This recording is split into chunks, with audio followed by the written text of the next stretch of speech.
What up, y'all? We back. It's a 4-4 Heels. It's your boy Aaron. That's Steph Ronin right there. We doing that WWE Weekly review. And my God, what a fucking week, man. What a fucking week. What a week. But we going to start with old Smacky Down. And let me tell you, man, these Euro crowds, like I said before, it's the way to fucking go. Build up to Mania, bro. So what do you want to do, man? It's like, because we can get into this shit right now. Or do you want to say for the word on the street? What, about the IWC bitching? No, about just the European crowds in general. Because I have a theory about why they like that. I got a theory. Let's save it for word. Y'all tune in. Word on the street every Thursday afternoon. We dropping that word on the street. Yeah, let's save it. We gonna start with a little Jimmy, LA Knight, Braun Strowman versus Bloodline 2.0. Yes, sir. I got one thing to say though, man. We saw it, all of us here on the US crowd. WWE doing a little editing between when they showed SmackDown live to the Euro crowd and then the product we got. And I'm not a fan of it. I'm not a fan of it at all. Hey, Solo, get ready to drop the F-bomb, bro. I see you, Solo. Jimmy was there, huh? Cheers, y'all. Cheers to Solo almost dropping that F-bomb. Cheers on that, man. Hey, Solo almost dropped that F-bomb, man. You know what I mean? So, they edited out a Jimmy Uso slip up too, because I think he said tag team titles when he was talking to LA, but he really meant to say US title. So they cut that out too, bro. Jeez, man. How you like the editing? Are you a fan? Nah, keep it raw, uncut, man. Like we do on the 4-4 Heels podcast. Keep it raw, uncut, man. You know what I'm saying? Like, we got to make sure that we get the whole, even mess ups like that add to, you know, the story, or even adds to the moment. You know what I'm saying? I don't know. They want to cut out stuff, man. See, WWE, they always want to have this is a good thing and a bad thing. They always want to have their product finished, polished, finished, ready to go. Sometimes we want some fuck ups. This is all professional wrestling is when they cut promos, is improv at its highest. That's all it is. You know what I'm saying? I really highly doubt they're doing the old school stuff. Maybe I'm wrong. As far as giving the wrestlers a script, tell them this is what you're going to say. This is what you're going to say and how you're going to say it. And I think they just regurgitate everything's on cue. I think Triple H is letting them freestyle a little bit more. You know what I mean? I kind of feel like more of their promos sounds like something that we're actually saying in real life, more so than somebody just write some shit and say, "Here you go." You know? I think they just give them like bullet points, and they're like, "Hit these bullet points," but other than that, do you, bro? Do you? They trust their fucking athletes more than Vince did. Of course, Vince was like, "Say this, say this, say this, say this, say this." Vince wanted Kurt Angle's got that famous story about his first promo. And Vince was like, "I need you to do it." And he said, Vince talked for 15 minutes. And then Kurt Angle's like, "Vince, I didn't get none of that, bro." But then Vince said it to him again. And then Kurt Angle said that's when Vince got a lot of respect for Kurt Angle, because Kurt Angle, he said he got 85% of what Vince wanted. You know what I mean? But I did hear the new promos is, you know, they just tell them what they really need to hit and then just go out there and freelance. And you might get a fucking F-bomb or two. That's it, man. From my boy Solo. Hey, man, that's good, though, man. It adds to the allure. What do you think of the match, though? I thought it was a good way to start off a SmackDown. Well, just LA Knight coming out to the crowd and they're going crazy for him the way they did. You know what I'm saying? I got LA Knight, prime LA Knight vibes from a year ago. You know what I'm saying? I was like, okay, this is what the Cavokia was all about when he first started blowing up, you know? But again, the match was decent. I don't think they're going to give too much away from the match. There's a lot of components in that match they don't want to showcase before any of the storylines really kick off. You know what I'm saying? But is it just me? But doesn't it seem like 5-2 and Solo, they good now? Doesn't it seem like... It does seem that way. It does seem that way. It seems like they're kind of putting the brakes on that, because we're getting a heavy Braun Strowman, Jacob Fatu storyline right now. Which is Jacob Fatu hit him with, 3 moonsaults. I don't like that. I want Fatu to slowly but surely, and I mean slowly, but kind of like matriculate his way into the main event scene. Like, put him against LA Knight for the US title. Get some mid-card gold around his waist first, right? Because I'm telling you right now, WWE, AEW, they have big problems with When a wrestler is catching fire, they don't never put that rock on their bike right then and there. They don't feed the fire. They don't feed the fire. They do not fan the fire. And then and as soon as they do, it's a little bit too late.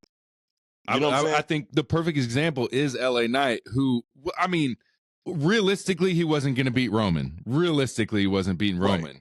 Yeah. But then after that, it's a down period, and then you give him the U.S. belt when it's kind of like almost too late. Too late.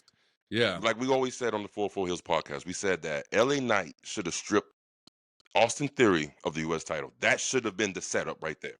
Mm-hmm. And pushed him to the moon, but they didn't. They ran and said who they give the U.S. title to instead of that? Rey Mysterio. For no reason. Like he don't need any title. Rey Mysterio's at a point in his career that he doesn't need any titles. He don't need them. He's a legend. And I went Rey Mysterio, then Logan Paul, which was fair, but I mean, he was a part-timer with the belt. We only saw him 3 times. It wasn't that good.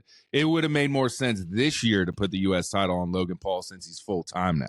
This I agree because now he has more opportunities to do more matches and showcase with the titles more. Let's keep it a buck. Everybody keeps saying the World Heavyweight Championship is a workman's title. Nah. That's the IC title and the U.S. championships. Those are the workman titles. You know what I'm saying? 100%. Shit, I even dare to go on the limb and say I think the tag titles are even more workman's title than any of those of the mid card titles. You know, so a little bit of this, a little bit of that, sprinkle a little bit on. Let 5-2 get where he's at, because if you don't, I'm telling you, it's gonna fall down. Prime example: Solo comes out. And when everybody thought the way Solo was pointing at, he said he thought he was going to say himself about who needs a chance at that U.S. title, and he turned to 5-2. The whole crowd screaming 5-2. Bro, he's got it. Yep. All gas, no brakes. He got it. Yeah, I mean, he's got it. Let that man thrive, man. Let that man thrive. I want Jacob. I want him to get a mic in the ring and cut a promo. We keep seeing the backstage. We keep seeing the on the way to the ring hype. I get it. They're awesome. I want this man with a mic standing next to someone else arguing back and forth. That's what I want to see Jacob do. And Braun ain't the one. Braun ain't the one. Braun ain't good on the mic, right? But they said Jacob 5-2 have done that before. And the problem is, he killed Damian Priest so bad, bro. They said, let's kick you off the mic. We don't need nobody dying in the ring, because he killed that man. He killed him. We can't let anyone kill Damian Priest like Drew's about to, bro. Drew's good. They better not give these 2 mics. I want to see Drew. I want to see Drew eat the shit out that motherfucker, bro. I want to see him eat him, because I promise you like this: put Drew and Damian Priest on there, bro. He cannot. Damian can't hang. He can't hang. No way. Period.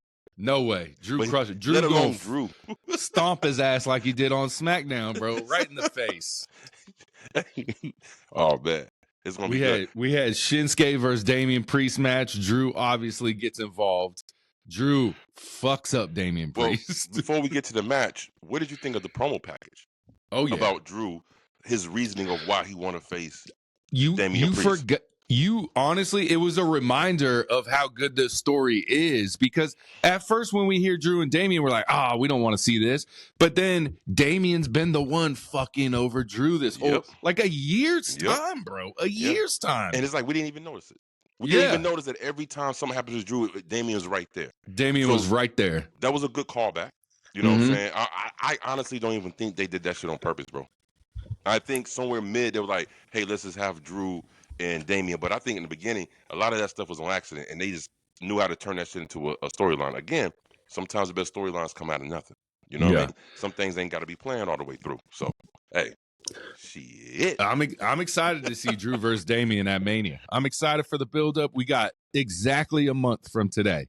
Exactly a month. I'm not because I still feel like Drew should be somewhere in that main event scene. After the year that he had, from last WrestleMania to this WrestleMania, there wasn't a person in the E killing the mic more than Drew McIntyre. Not CM Punk, not Franklin Rollins, not Roman. Nobody in the E was on that mic trolling and hitting people with zingers like it was your boy Drew. And how many WWE superstars can carry a rivalry when the other person can't even wrestle? Exactly. CM Punk couldn't even get in the fucking ring, and Drew carried. You made it. It was believable. Yeah. Without CM Punk even being able to wrestle. Yeah, because Drew McIntyre made it that way, you know? Yeah. Props out to Drew, man. But, you know, look, listen, I'm not saying him going against Damian Priest is a demotion. I'm not saying that. I'm basing this off of just because to me, I thought WrestleMania was always the reward at the end of the year.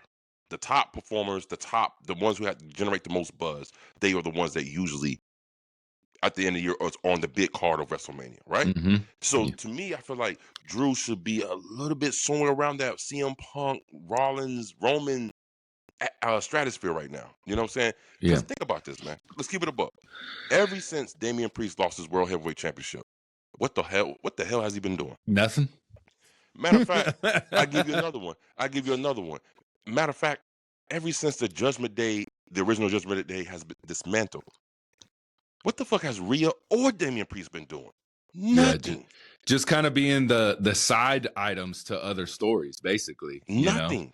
Yeah. And at one point, definitely Rhea, the beginning of 2024, was the hottest women's wrestler in the game. Mm-hmm. She was in a heel group, but getting face reaction. Yeah. And we got a little word on the street with Rhea Ripley, man. We don't know what's going on. There's rumors. There's word on the streets. We could be wrong. Snap. We could be right. Word we don't know. We don't know. Stay tuned. But we get B-Fab, which I think she has a lot of potential. She can talk. She's got a good look. She can bang in the ring a little bit, but she goes against Charlotte Flair. We all know this is just going to be a build with Tiffany coming out, and that's exactly what happens. She puts her in that figure 8. She doesn't let go. Tiffy time. The crowd reaction for Tiffy, bro. Hot. Bruh. They was screaming for her, bro. They can scream to the heavens. They can scream until somebody fall off from the balcony. I don't care, bro. I don't like this girl right now, bro. I love her, bro. How many suicide dives she did? How many moonsaults she did? And the IWC's kind of hating on her right now because they were like she was so far away from hitting Charlotte Flair on those. But I think it has to do more not with her because how many times has she missed the person she's like done that swanton bomb? Never. But all of a sudden now she's 0 for 2 hitting Charlotte Flair. I think Charlotte Flair said, stay the fuck away from me because she ain't trying to get hurt before Mania. So I think it was intentional that it was kind of missed opportunity on the bro. Come on, bro. I'm not gonna give you that. I'm gonna tell you why. Because if it was intentional for her not to even get close to her, then why would you even do the spot? Then why? Because they had to build the hype, bro. I think it was a backstage thing that was like kind of stay away from Charlotte when you land on the security people, bro. That's ugly. It is ugly, but I don't think it was Tiffy missing the spots. I think it was don't hit the spot. That's just my opinion. Yeah, I could bro. be wrong. I'm sorry, man. I could be wrong. Let's take it to the fans. Yeah. Do y'all think she missed on purpose? Or do you think it was twice? Or do you think it was planned to miss? Was it planned to miss, or was Tiffy just fucking up everywhere? She did kind of mess up coming into the ring. She was coming in too hot, bro. Leg got caught. Shit was funny. I think she's uncoordinated. You know what I'm saying? I think she's not a. She was a gymnast, bro. I don't care, bro. It don't matter. Being a gymnast and being inside that ring is two different things. You know what I'm saying? I think she's uncoordinated, man. Like again, I'm sorry. This is not me hating. This is me stating the obvious. I don't think she's still green. I think they pushed her too fast on the main event scene. That's all I'm saying. We need a like a car run over segment to really hype this rivalry up. You know, I don't think just them one at a time attacking each other in the ring after a match is going to do it. We need something getting attacked at your house. You know how WWE does it. Come to the house, attack you. You know, stuff like that. You know. Well, we had LA Knight getting arrested outside of AJ Styles last WrestleMania. We need something like that. We need something more personal, if you will. But this rivalry isn't personal because there's no history. Because Charlotte's been gone for a while, so there's no history here to make it personal. Is this strictly she won Royal Rumble? She's chasing her for the title, and that's it. You know what I'm saying? Were you surprised that Charlotte Flair did have a singles match with B-Fab? Because I didn't think I thought we'd see Rumble and then Mania. But we get a little tune-up match, if you will. Yeah, that's exactly what it was. No, I wasn't surprised, man. But, you know, I actually wanted to see this match because I wanted to see how Charlotte Flair would do with B-Fab. Because Charlotte Flair, again, she's like one of those those wrestlers, she can make anybody look good. This is why I'm not so low on the match at WrestleMania with Tiffany Stratton, because I feel like Charlotte Flair can really carry the bulk of the match and really guide her along the way. Again, whether Tiffany executes what she's supposed to, that's a different damn story, bro. That's her problem. Execution. It's not her strongest strong point, bro. It's got potential to be match of the night at WrestleMania, depending on what night it's on. If it's on night one, it has a chance to be match of the night. Yeah, we'll see. But pretty good match between B-Fab. She is improving in the ring. I give her that. But again, this was a tune-up match for the queen, as they say. Yeah. We get my boy, Carmelo Hayes versus Randy Orton. We don't really get the RKO out of nowhere like I wanted. It was just an RKO after a first 48, which, again, this is where I'm going to compare AEW and WWE. If someone takes a first 48 and then does their fucking finisher right after, they're no selling ass in AEW. Randy Orton does it, it's the best thing in the world. Right. It's one-sidedness, you understand? But again, it was a good little spot. You know what I'm saying? It wasn't something that we was looking for, because we thought like, oh my God, how are you gonna put the RKO out of nowhere on him? You know what I mean?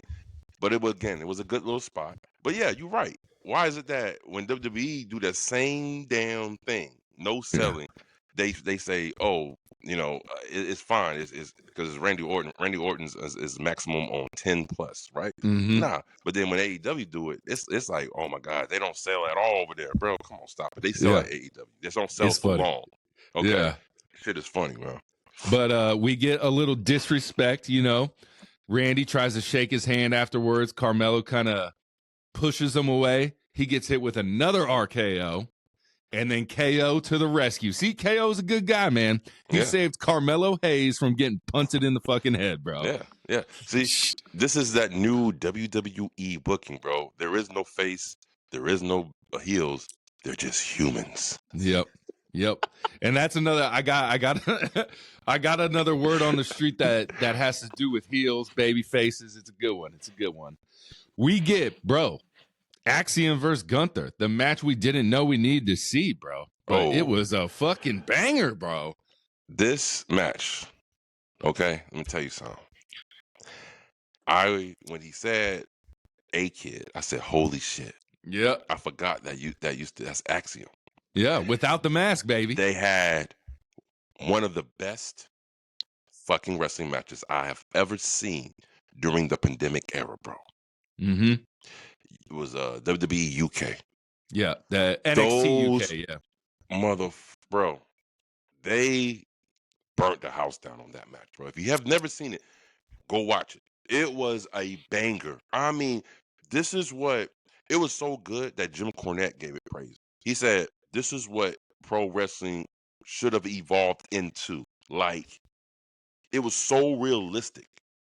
And I'm gonna go back and watch it, because it was so realistic in how they performed the moves, how they executed the moves, and how the pacing of the match. It was like a real professional wrestling match, and so it was great. So when he called out Axiom, who I didn't have no idea who's from Spain, I didn't know that. Yeah, you know what I'm saying? First Spaniard signed by WWE. I had no idea. When he called him out, I said, please tell me we'll get a match, and we got a fucking match, and we only got a sample taste, a little. You know what I'm saying? It was just good. That sample taste right there. See, that match, ladies and gentlemen, that match right there is what the WWE should be 24/7. That type of execution in between those fucking ropes. That's what WWE should be right now. Yeah, but it's not. For sure. It's not. We get like 90% kind of like soft ass matches, and we get 10% some good shit. And that match between Gunther and Axiom is a prime example of what it should be mostly times in WWE, bro. I was high on that match, bro. That shit was fucking fire. It was a banger. It was a banger for sure. And then it told a great story between the ropes. Now, everybody talking about, and the WWE fans, here I go. I'm gonna hit you in the head again. What you talking about? Story. There was no story between Gunther and Axiom. There was none. There was none. Not a single one. Hometown kid coming out to face Gunther. Okay, if you consider that a story, I don't think so. I consider that more of an angle.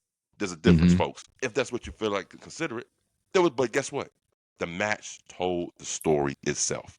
The undersized underdog against the world heavyweight champion bruiser. There it is. Yeah. That's your story. That's all you need. And I can't wait for Nathan Frazier and Axiom to come breathe life into this motherfucking tag team division.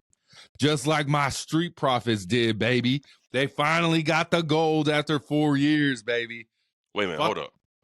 Hold up, bro. I can't let you just skip over Big Jim like that. How are we going to skip over after the match? Gunther and Big Jim had a backstage segment. He's like talking to the brother. He's like, hey, bro, get your brother in check, man. Yeah. He's like, He's like, hey, bro, I don't want to hurt him. He gonna say it, talk about his brother like that, bro. Like that's, come on, bro. That's his twin brother at that, man. Come on. Bro. And speaking of that, who do you think the surprise fucking guest tag team partner against A-Town Down Under is going to be for Jey Uso? Is it going to be Big Jim? Or are they going to throw us for a loop with someone else? Because we get a tag team match this week.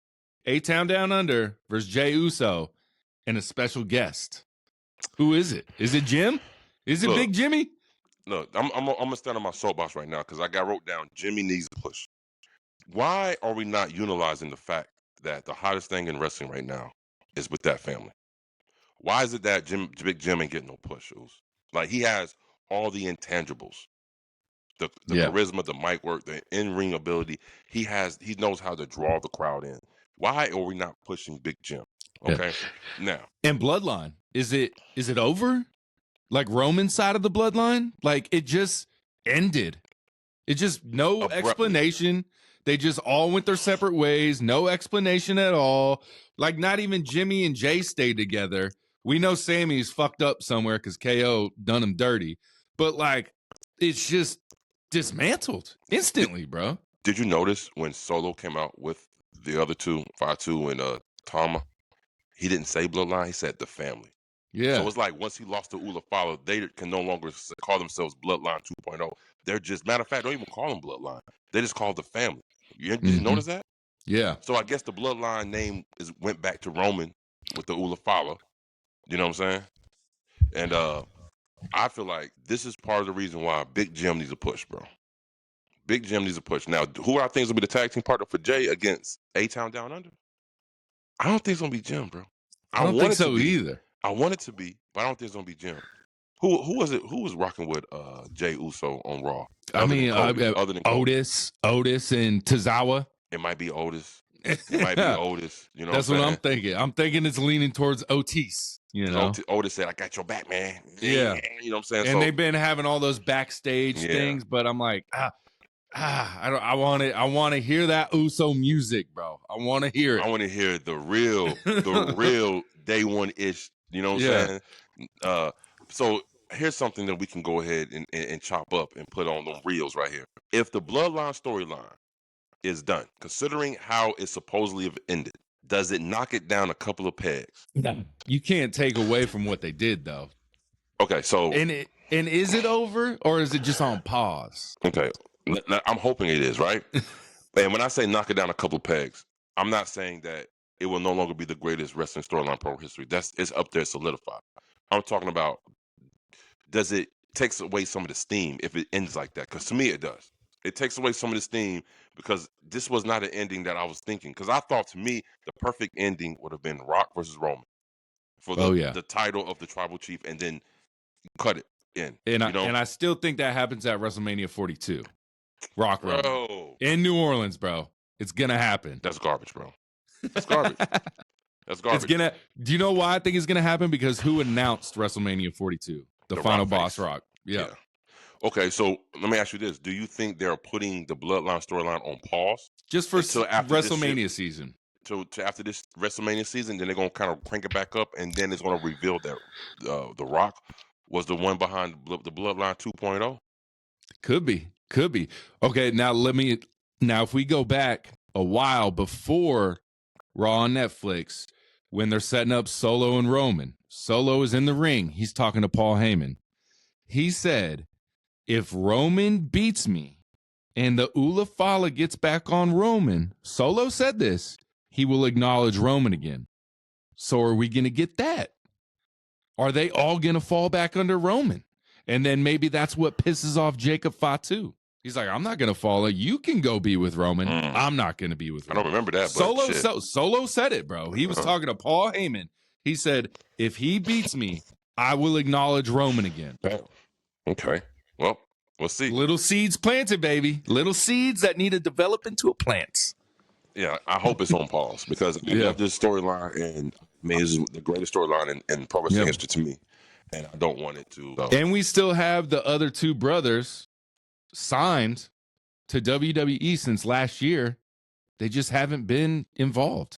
What is it? Lance and what's his name? I'm blanking on his name right now. The tall one. Longatora. Yeah, Longatora. Yeah, what? But whatever their name is when they finally get to WWE, they've been signed since last year, bro. They're on the internal roster, but we just haven't seen them. So is it WrestleMania? Is it Backlash? What we don't know. We don't know what's going to happen, man. I'm so excited. We have 1 month until WrestleMania, and that is so much time in wrestling. That's 8 shows, guys. That's 8 fucking shows. It is. That's half a season of a regular TV show. And people were like, there's not enough stories. Bitch, we got 8 shows. We still got 8 shows coming. See, I said this months ago, and I got murdered on the IWC murdered me for this shit. See, this is what I be talking about, bro. Not every fucking thing needs a story, man. This is ridiculous. We talked about it, bro. The Bloodline killed it. The Bloodline ruined WWE fans, bro. I'm standing by it. People expect the longest stories of all time. And realistically, to me, I can get hyped for a WrestleMania match if they do it on the Friday before WrestleMania. If they tell a quick story Friday before WrestleMania on SmackDown, I can be just as hyped for that match as I am for a 2-month build. You know what I mean? Look, man, I hear you. Look, matter of fact, if the Gunther and Axiom match happened at WrestleMania the exact same way that happened at fucking SmackDown, I'm perfectly okay with that shit, bro. Yeah. Like, see, this is what I'm saying. Sometimes storytelling doesn't always have to commence outside the ring.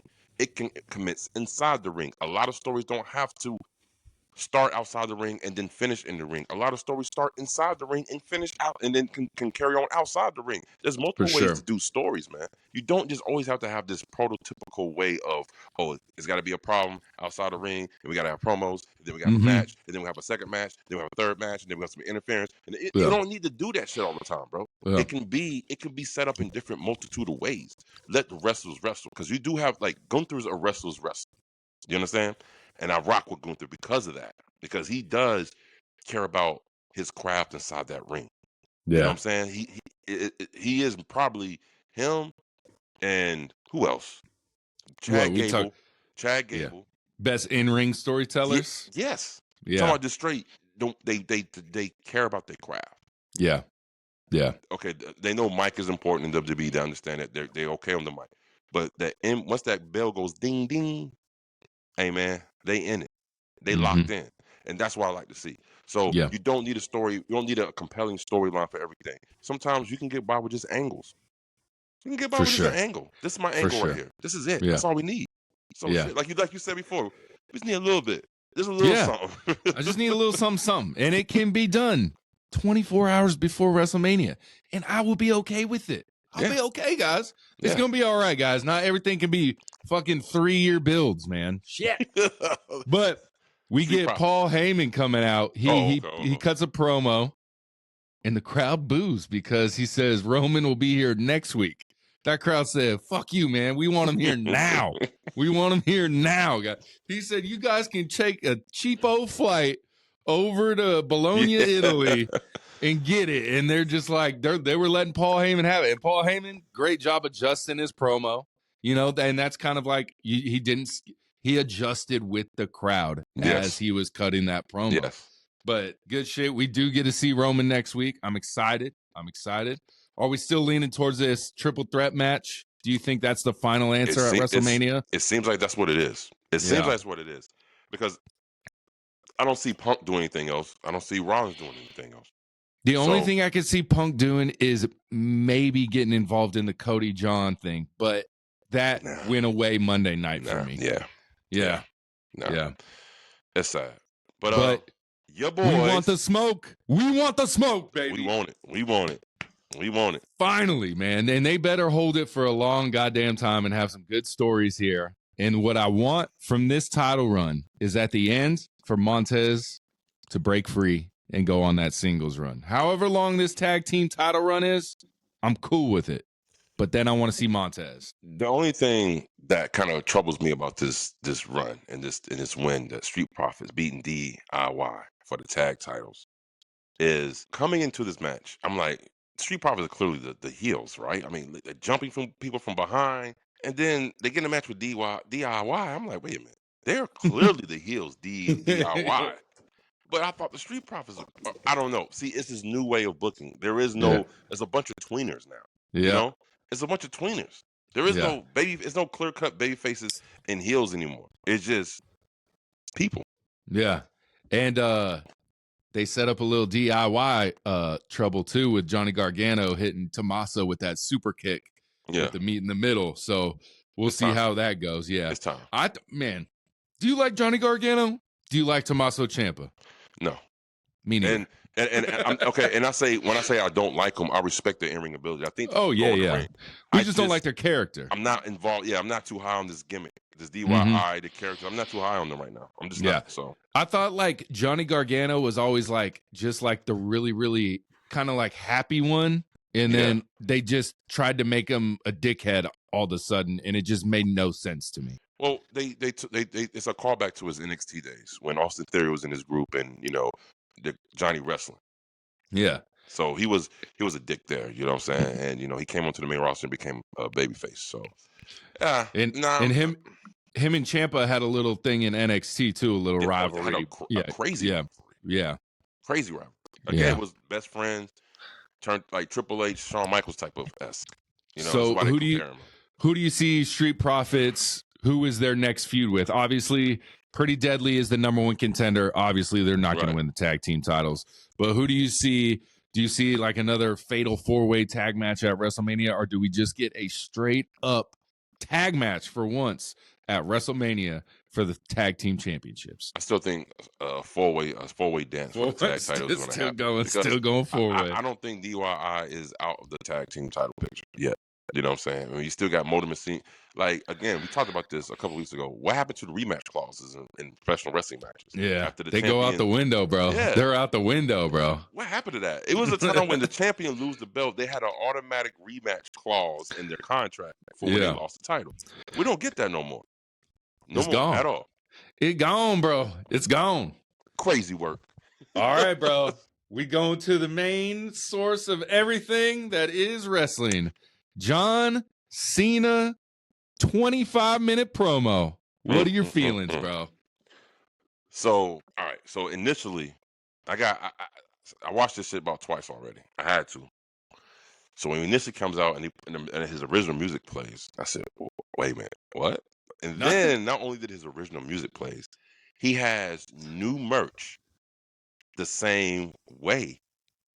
Okay? So I said, let me let it marinate, though. I said, interesting. I need to let it marinate before I jump to conclusions. Yeah.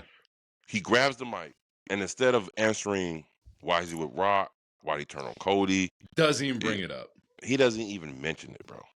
But one thing he does mention is all the venom and hate that he's received for 25 years. Supposed. From us, right? And in reality, it hasn't been no 25 years of that shit. He hasn't been booed since for the last 10 years. Let's keep it a buck, you know what I'm saying? But for storytelling purposes, we're gonna play along, right? So for 25 years, he got so much venom from people. The let's go Cena sucks chance for the group, right? Yeah, bro. I was like, how something so obvious right in front of your face. Everybody's trying to think of why did he turn heel and why is he joining the Raw? Bro, it's right there in front of your fucking face. It's because of us. It's because of us, bro. We treated that man like shit for years. I'm telling you, he's been keeping notes these whole 20 years. And he's like, some of that shit was real, man. Some of that shit was real. He's like, y'all want me to change my gear? No, y'all dress like me, guys. I don't need to change shit. Yeah. That's my music that y'all hate. Y'all say Cena's like he just turned it on and poor kid in the front row. My boy is a meme forever now. that hamburger kid like this is sitting there like this. He got on all the John Cena new gear, and John Cena's like, and you buy my gear? That's the problem. Bro, man. Like, he's like, I could easily point you out. You. Bro, so good, bro. He's all so y'all the good. worst. And see, to me, that was a twist I didn't see coming. You know, I didn't see him turning this and blaming this from the fans. So that was my first initial reaction. Okay, I watched it again. Now I'm watching it with a set of eyes that I've already seen. And now I'm listening to him. Now I'm dissecting his promo. And some of the stuff to me kind of made me cringe when he said, "I'm breaking up with you guys." I'm like, ugh, that's it was a cringy. weird way to phrase it. That was cringy. And then he said, "I've been involved in a toxic relationship." Like, I'm like, ooh, what's going on here? Okay, all right. I was like, you talking about Brie Bella or us, bro? Come on. Oh shit. John Cena had all them damn rules in his house. We already should have known he was this way. He said he was sick of the joke. Yeah. He's like, y'all been saying the same joke for 15 years. Shit's getting old, bro. Yeah. That shit. Classic. I never liked that shit. I never liked that fucking shit, bro. Like, but Cena, the only thing I disliked about the promo is Cody, you got kicked in the nuts. You got mollywopped by Travis Scott. You come to the ring with no piss and vinegar. That's what I'm saying. He should have came in the ring and started hitting on Cena site. Like on site. It should have been. It was on site with Miz on Miz TV on Raw. Yeah, and Miz didn't even do shit to you, bro. Yeah. See, and to me that made Cody like a little bitch, straight up. He called Cena a bitch, but nah, he was the bitch. But I think the one thing I did like about Cody was him just like kept getting the crowd hyped by like putting the belt up. Like, look, John Cena, they love me, bro. This crowd loves me right now. It was kind of like Cody throwing it in his face a little bit. Like, they love me. They don't like you no more. I'm the man now. Right. You wanted me to be like you? No, I'm me. And they like me more than you type shit. What storyline do we have going on right now? This shit remind me of. I wrote it down. I said, this is eerily similar to the MJF. To back in the day? To the MJF and Hangman storyline. This is eerily similar. Like, MJF is Cena, and he's like, why do y'all hate me? I've been doing everything for y'all. Right. Everything. Yeah. But this guy can do no wrong, but you love this guy. Mm-hmm. So it's not the same. It's similar to what's going on right now, you know? And wait till you see MJF's little promo on Dynamite, bro. Oh, shit. Oh, yeah. Oh, yeah, baby. Oh, yeah. But overall, I like the fucking promo. Like, that shit gave me low-key goosebumps. I was like, oh, he finally is addressing the elephant in the fucking room after all these years. And he always alluded to it every once in a while. But he's finally getting into their ass right now. Yeah. I just don't like, Cody should have come out like fist of cup should have been flying. You know, it was too calm in the ring. I mean, this dude kicked you in the nuts, bro. Like, you know what I'm saying? He's coming after your championship. Right in the twigs and berries, man. He got you right in the twigs and berries. And you're over here just talking, bro. You're just talking, you know? But now, what was I going to say? Bully Ray, good. I do like the one thing he says. He said, if you want to know if you're over, go stand in the middle of the ring and don't say a word. And that's what John Cena did for the first 2 minutes. He didn't say a word. He kept walking out of and he was getting a huge crowd reaction without saying a word. Well, come on, let's keep it above. See, Bully, man, me and him got some problems, bro. Like, this guy, like, some of the shit he say, and we got some word on the street. Bully, he about to get it. But as far as this right here, right? Bully Ray, you can't say that when they're overseas in the European crowd. Let that be an American crowd. And let's see how that would have went. You know what I'm saying? But I guarantee you it would have went something similar, but it wouldn't have been as over the top as it was with the European crowd, you know? Mm-hmm. So let's save that for that. I just feel like John Cena should have had a little bit more beef in. And that's what I wanted. But then I said, what if this is a layer? What if 1 week he comes out dressed a little bit different? Or what if the next week he come out and he tells you the reason why he chose to join Rock? Another week pass. Like maybe they're milking it. They're not gonna give it to us all right now because it's still what you say. How long we still got to WrestleMania? A month. A month. 8 shows, baby. 8 shows. So they're giving us bits and pieces. They're not gonna give it to us all. So again, like we always say, let it cook, let it simmer. I'm gonna let it marinate. That's why I'm gonna let it marinate. You know what I'm saying? Before I go ahead and give them us. But the initial reaction for the promo for John Cena, to me, I thought it was good. I thought it was a good reasoning because not only it was a good reasoning storyline purposes, it's an actual fucking real life reason. You know what I'm saying? Like I'm pretty sure he was like, because even on the when he was facing The Rock, and he was signing these autographs. He's like, how was my merch? The merch. He's like shit up 20%. He's like, are you kidding me? He said it was booing the hell out of me in the arena the other night, but my merch is the #1 seller. He said, go figure. Yeah. And to him, it's probably had to like blow his mind for years. Like, why am I doing so good in merch sales? But the crowd boos the hell out of me. Yeah. Like, it's good. And then we got so shout out my boy Corey Graves back on the commentating booth. Yeah. You know, Pat McAfee ain't making the trip to Europe. Corey Graves does it. And I love Pat McAfee sometimes on the announce table. I like Corey Graves better with Michael Cole. I do too. Because like Pat McAfee's cool. He brings a lot of eyeballs that maybe wouldn't watch wrestling, but you're a Pat McAfee fan, so maybe you tune in. But Corey Graves is just so much more knowledgeable and so much. I just think the chemistry is so much better. Even Michael Cole says he likes Pat McAfee, but I just love Corey Graves. Yeah, I agree. Vince Russo had a little problem with Michael Cole after the Cena promo because Vince Russo says, I don't want to hear Michael Cole's opinion on John Cena. I just want to hear his, and that, like, you know, because Michael Cole was going in like, I can't believe this happened, blah, blah, blah, blah, blah. And I'm like, Vince, bro. Times have changed, brother. No. Times have changed. No. See, Vince Russo has a short-term memory loss because, I'm sorry, long-term memory loss because they've always done that. I mean, do you remember when Stone Cold turned heel and joined Vince McMahon? The camera cuts back to JR. JR was like, that son of a bitch. I can't believe years and years. You know, so he was giving his opinion then. This is something that always happens in wrestling. In the NWO, when it came on WCW Nitro, and Tony Schiavone and Bobby the Brain Heenan, and you know, there was up there, and all this stuff was going on, and you know, there was they always cut back to the commentators to get their opinion on the matter, what's happening in the ring. This is nothing new. Like, what is he talking about? He just want to talk, bro. You know, but he ain't talking about that Stone Cold heel turn was the worst heel turn in history, bro. No one wanted that. That Stone Cold heel turn after WrestleMania. Oh. No one wanted that shit. It didn't even work, bro. Somebody commented on that post and said that the Stone Cold still is one of the most underrated. Nah, it's not. It's not rated for a reason. It was stupid, bro. We wanted to cheer Stone Cold. We did not want him joining Vince McMahon. It just made no sense. But it was unnecessary. Moving on from John Cena, we're going to go a little Ludwig Kaiser Penta match.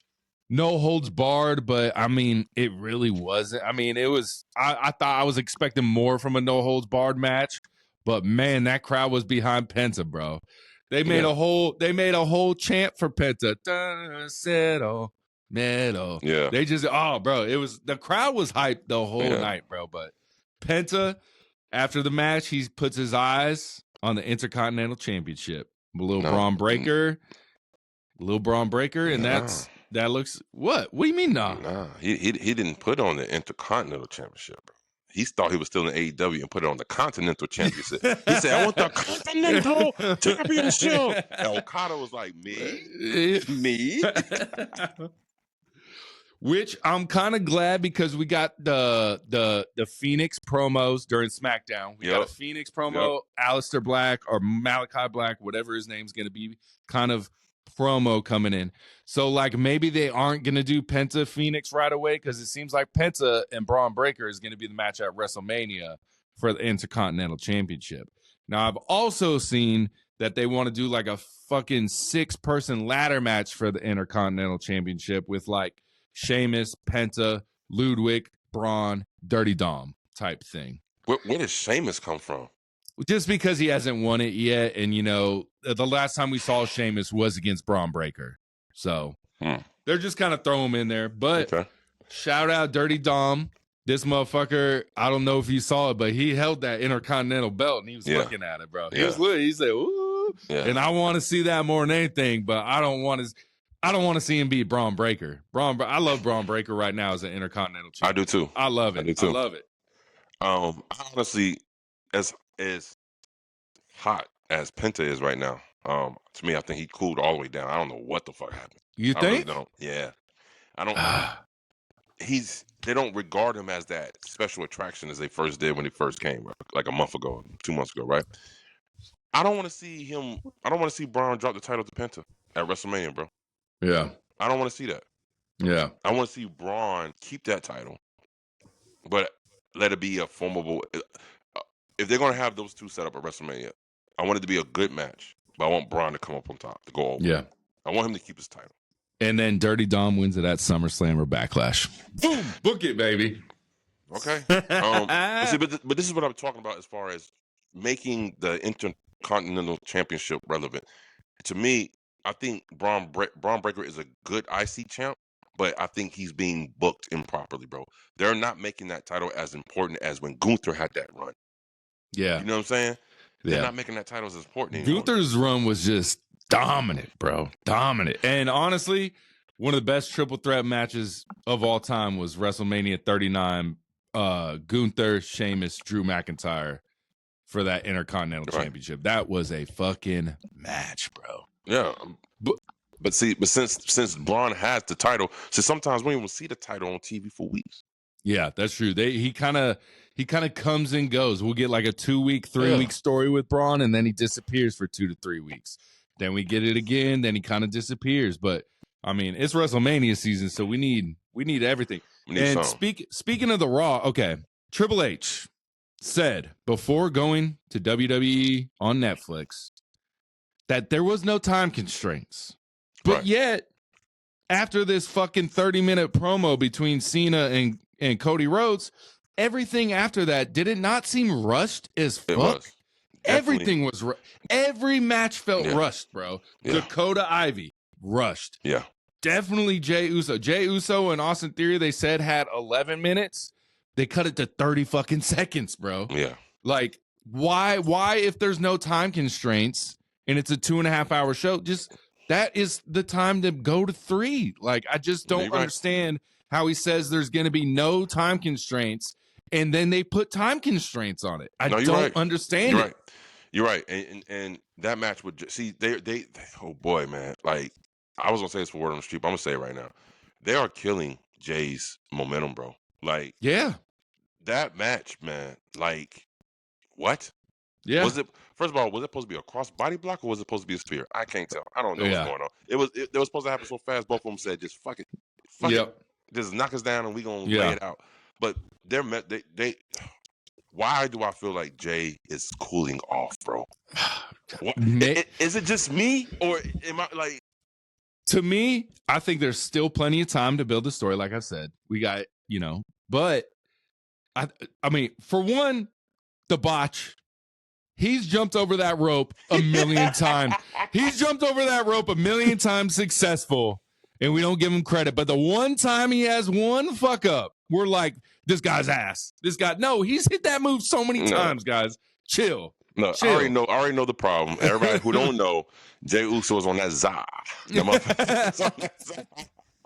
And he thought he jumped higher than he really did. And he fucked around and did a flop dollar flop, bro. Yeah. That shit was funny. That shit was funny, bro. And he got in the ring, he's like, I'm good.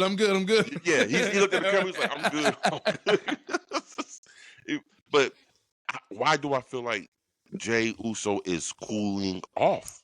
Do you think it's because of Jey Uso, or do you think it's because of Gunther? Like, do you just think they don't mesh together? No, I think it's because WWE is not sinking their teeth into a storyline that's right in front of their face. Yeah, which is the pro wrestler versus the sports entertainer. They're not they're not feeding into. They're not leaning into it, man.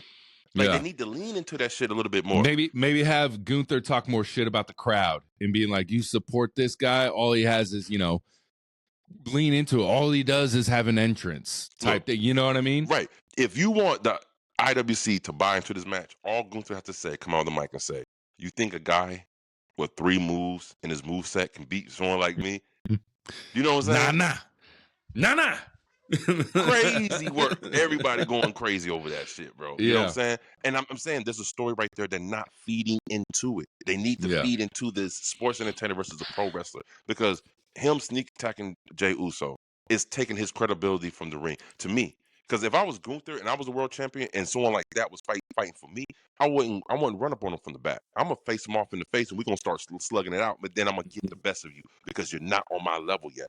But sneak attacking all the time, bro. How about what to make this rivalry better? What if Gunther, instead of having a talk with Big Jim, fucked up Big Jim? You know what I'm saying? Attack the family. Even go like Jay still, like, as much drama as him and Solo have. Yeah. He still cares about his little brother. Yeah. So why doesn't Gunther go fuck up Solo too? Like, just take apart the and honestly, I hate to say it, but we saw Jey Uso's son at the Royal Rumble. I'm just saying, do like a Dirty Dom kind of thing when Dirty Dom was a child. Get that kid involved in the storyline. Have Gunther mess with him a little bit. Something like that. Right. It would make the fans more invested in hating Gunther and having Jay's back. Well, like you asked me the question, is it Jay's fault? No, it's not Jay's fault. It's the booking. They're not booking this properly. Yeah. To me, you know, it's not building up to climax to where if Jay wins, it's like he finally did it. Yeah. Because now I feel like if Jay wins, it's gonna be like, well, we already knew it. And then I'm not, you know, and that won't be fair to Jay, because if Jay for the second year in a row is put in the main spotlight and his matches is kind of flop. Another bad WrestleMania match. That's not a good. That's thing. not good, bro. That's not good. It's not a good look. So were you more invested in Braun Breaker Jey Uso than Gunther Jey Uso? Because I think I was. Definitely. Yeah. For some reason. Do you know why? Because the Steiners, you know, he said that one thing: no member of your family has beat my family. History. It's history. History. It's history. Boom. There. Bada bing, bada boom, right there. That's history. But going along with the Raw feeling so rushed, we had the, you know, Dakota versus Ivy match. And then we get back from commercial and already it's the Creed brothers versus Dragon Lee and Rey Mysterio. Like, that match fed into that match. Then we get Chad Gable in the mask. We don't know if it's really him. We don't. Gracias. We don't know. It could be him. It could not be him. Right. But it just felt so rushed, and it was bothering me, bro. Like, every aspect of Raw was bothering me, that it just rush. When you don't have to. When you didn't have to. Yeah. But and then we get with it feeling rushed, then we get Seth Rollins coming out with a nothing promo. He came out and talked for 10 minutes, and all he said was, I'll be at SmackDown next week. How about cut that bullshit? You know what I'm saying, bro? Franklin. Again, I don't like, I feel like I'm starting, like I said a couple weeks ago, I'm starting to see the cracks Triple H regime. Like, I'm starting to see it. Yeah. And one thing I can say that was more prevalent in the Vince McMahon era than it is in Triple H era, you knew Vince McMahon ran that shit with an iron fist. You knew Vince McMahon had control. The show went the way it's supposed to go, and it finished the way it's supposed to end. So, but now Triple H, I think he's too loosey-goosey to the point where stuff kind of feels like it's all over the place. What does that remind me of? Oh, yeah, it reminds me of AEW in a way. How everything is just, you know, production. Tony and Triple H are more closely related than we think, huh? We think. Is that what it is? Is that what it is? But okay, so Seth comes out and he does his promo, whatever. It's nothing, you know. He even asked the crowd to sing his song, which I thought was terrible. I hated that moment. He's like, y'all sing my song, please. No, I don't want to sing your song, bro. But I don't. But our reel, which a lot of people commented on, we said, who's the HBK right now, like, of this generation? And people were like, Seth Rollins. A lot of people said Seth Rollins. And I will give you Seth Rollins pre-pandemic. He would a bit. But right now, Seth Rollins is not the HBK of this generation, guys. No. It is between AJ Styles and Will Ospreay. I'm sorry, guys. Listen, bro. AEW is so hyped on Will Ospreay, bro. That man is over as over can get, bro. Yeah. That's all I'm saying. He's the guy in AEW. Like, Moxley can be the champion. Cope can be over there. But no, Swerve, bro. It's Will Ospreay. That's Will Ospreay world right there, bro. He's the guy. He's the number one guy. He's got it all. Will Ospreay is the Roman Reigns in AEW. Yeah. He's the guy. He's the number one guy. He's the guy. And honestly, the only reason MJF lost that spot is because MJF went and filmed some movies. Right.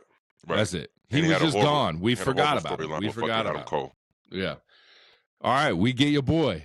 Maybe a fan of the 404 Hills. We don't know. But Karrion Kross, AJ Styles, another backstage segment. Yeah. Are we seeing this as a future rivalry, or are we seeing it as a future tag team? What do we have? Because I don't know which way they're going with this Karrion Kross. Is he trying to be friends with AJ Styles, or is he trying to tear down AJ Styles? I don't get it. What do you feel? What is your AJ Styles Karrion? Where does this go? WrestleMania, past WrestleMania? What is this? This is going to be a callback. Because if you remember, before AJ Styles went on this, he had a new theme music when he came back, wore the black jeans. Yes, the terrible AJ Styles that no one liked. Wasn't Karrion Kross in his ear before that? He's been in everyone's ear, bro. He's always he's peeking around the corner everywhere, bro. Mr. Sinister. Yeah. I hope this is a program or angles getting set up for WrestleMania. This is what I'm hoping for. A tag team. I don't want to see a babyface Karrion Kross. Nah. I like this Karrion Kross. So I feel like, and if it is a match between Karrion Kross and AJ Styles, that could be the showstopper right there. It'd be good, bro. It'd be good. But I find it hard to believe that it was going to end. It's going to go that way because Karrion Kross hasn't had a match on TV in when? Since the Wyatt Six with the Final Testament, bro. And I see him on Instagram doing all types of jiu-jitsu and stuff, fucking people up, man. Yeah. But I haven't seen him in the ring. In the WWE. And that's been over 3 months, bro. Yeah. Yeah. So more Karrion Kross, WWE. We need more Karrion Kross, man. Yes, we need more Karrion Kross. And we need more. I need him to pollute more people around WWE. Matter of fact, I want to go with my man's Aaron McKee's angle. I wanted him to be the wedge in between Solo and Jacob Fatu. I wanted it, bro. You know what I'm just saying? In Jacob's ear, just like, hey, man, why you letting that man control you? You're way better than that guy. Yeah. You could whoop his ass any day of the week, bro. Yeah. Let's go. Yeah. I want to see that. But, yeah. We get the main event, Finn Balor, Braun Breaker. Braun Breaker gets a win. But I think the real story of this is Dominic Mysterio going to turn heel for the third time to go heel again and turn on Finn Balor, bro, because he by accident cost Finn Balor the match by knocking him off the rope, nut shot. Mm-hmm. He's staring at the Intercontinental belt. He's trying to add members to the Judgment Day. Is this man going to turn heel for the third time without ever turning babyface? Yeah. It looks like he's trying to, push out Finn Balor. Yeah. So he can run Judgment Day.